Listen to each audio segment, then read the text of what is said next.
Um, as you know, we support missionaries around the world and also provide theological materials, pastoral libraries, and so many other things in order to increase the cause of the Great Commission throughout the world. I wanted to talk to you today, first of all, to say thank you. So many of you for so many years have supported this ministry, and you've been such a blessing, not just with your financial gifts, but also with your praying. Secondly, I wanted to talk to you about our present circumstance, what's going on in the world today. Not so much fixating on that problem with the coronavirus, but just I wanted to share with our donors something that was on my heart. I know that many of you are troubled and maybe frightened, and you're wondering, what's going to happen.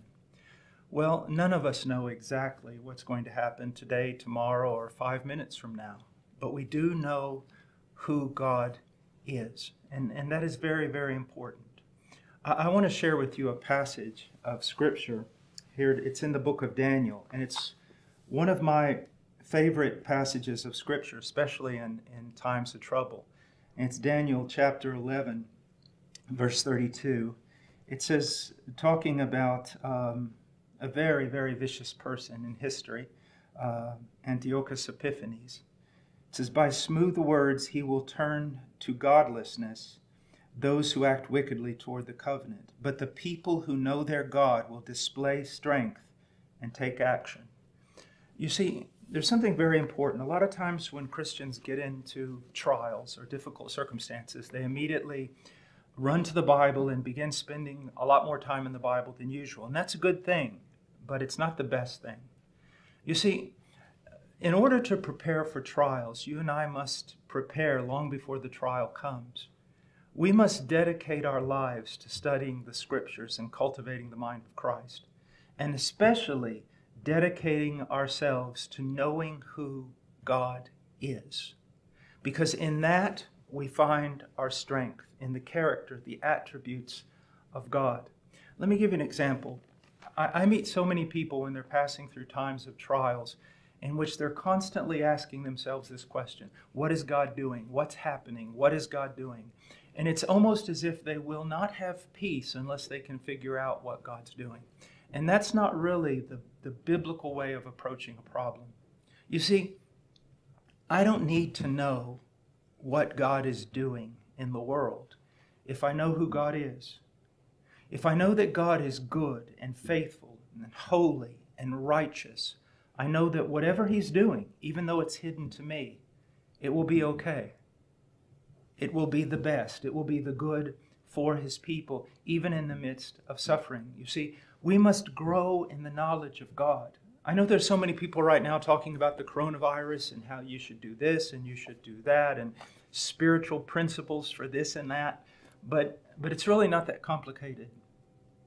This should be a wake-up call for all of us to spend more time in the Scriptures, coming to know who God is and what God has done for us in Jesus Christ. And the more that we know that, the more stable we will be in trials like this, and then in even more difficult trials. Let me give you another example. I have a dear friend in Peru that I served with for many, many years, and he was very faithful. So many times he did extraordinary things as a friend for me. Let's say that he walked in this room right now and said, give me the keys to your Jeep. And I just pulled the keys out of my pocket and I gave him the keys. I threw him the keys. And someone might ask me, well, you just gave him the keys. You don't know what he's going to do with your car. And I said, well, I don't need to know what he's going to do with my car because I know who he is. I know his character. It's proven over the years. Now, if I can say that about a man, how much more can I say that about our Lord, who in all my years, and it's the testimony of every saint, and for 2,000 years, in all my years, has never failed once. Not any of His good words have ever fallen to the ground undone. So that's the first thing I wanted to tell you, is to trust in God. The second thing that I wanted to say is, in the midst of all this, we must continue on doing the work of missions. There are still nearly 3 billion people on this planet who have not heard a proper gospel. And I know that there are terrible trials and so many things are going on, but we must press on. And we must use this opportunity to share the gospel of Jesus Christ with people, to share the message, but also allow them to see how that message has impacted us. That we're not fretting, we're not worried as others are.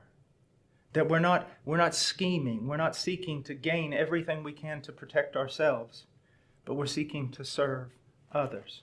Another thing that I wanted to share with you about missions and about HeartCry is so many of you have given so faithfully throughout the years. And right now, many of you may be somewhat afraid, and maybe for good reason. Maybe you're struggling in your job, you don't know if you'll have a job tomorrow. Well, I wanted to share something with you. I don't want you to fall under false condemnation. I just want to set out for you in the scriptures maybe the way you should look at your finances. The first thing that I want you to see is this. I want to read a passage from 1 Timothy chapter 5. But if anyone does not provide for his own, and especially for those of his household, he has denied the faith and is worse than an unbeliever. As a church, Christ Church of Radford, and as a missionary organization out of that church, HeartCry Missionary Society, we understand that many of you are going through trials. And we want to encourage you that we should not be the first worry on your list, the first subject of concern. First of all, think about your family. Take care of your family. Your family has real biblical needs. Now, I'm not talking about luxury. I'm talking about needs. And so we don't want you to fall under some false condemnation if you have to pull back some from your support or entirely in order to take care of your family. Do that in good conscience, because that's what the Lord wants from you. Secondly, after your family, you have a responsibility not to even a mission organization that's seeking to reach out to the world, but you have a responsibility to your local church. And not just to your local church, but to the pastors that care for you in that church. And here at HeartCry and Christ Church Radford, we believe that the local church is God's organization, God's organism on this planet. It's the principal thing. And we also believe that the most important people on this planet are not mission directors, but elders and pastors who care for your soul. And so secondly, after taking care of your family, I want you to just concern yourself with caring for your local church and caring for your pastors. Please do that. And then, if in good conscience you can, yes, please continue supporting missions. But I want you to know, if you're hindered in this area, that you haven't dropped the ball. If in good conscience, having done the two other primary things, you realize, I just can't give that much this month, or I can't give it all. Well, we understand, and we trust God.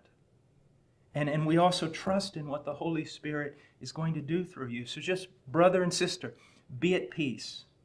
Take care of the primary things in this moment.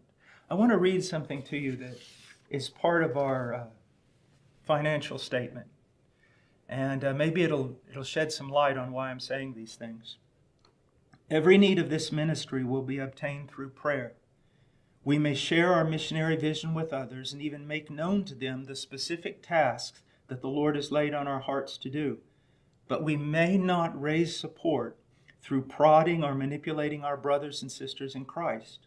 If this ministry is of the Lord, then He will be our patron. If He is with us, He will direct His people to give, and we will prosper. If He is not with us, we will not, and we should not, succeed. So just like you and your family, just like you and your local church, just like you and everything, we're in God's hands. We're in God's hands. Now, having said that, there's one area where I'm just not going to let you off the hook. And it's this one area, and that's prayer. You can pray. And many of you are not able to go to work. You're not able to get out much. Well, you know, a few years ago I had a massive heart attack, and it really debilitated me. And some people lamented that I was pulled out of the public scene for so long. And I would write my friends and I would say this: I have been shut out from you, but I have been shut up to God.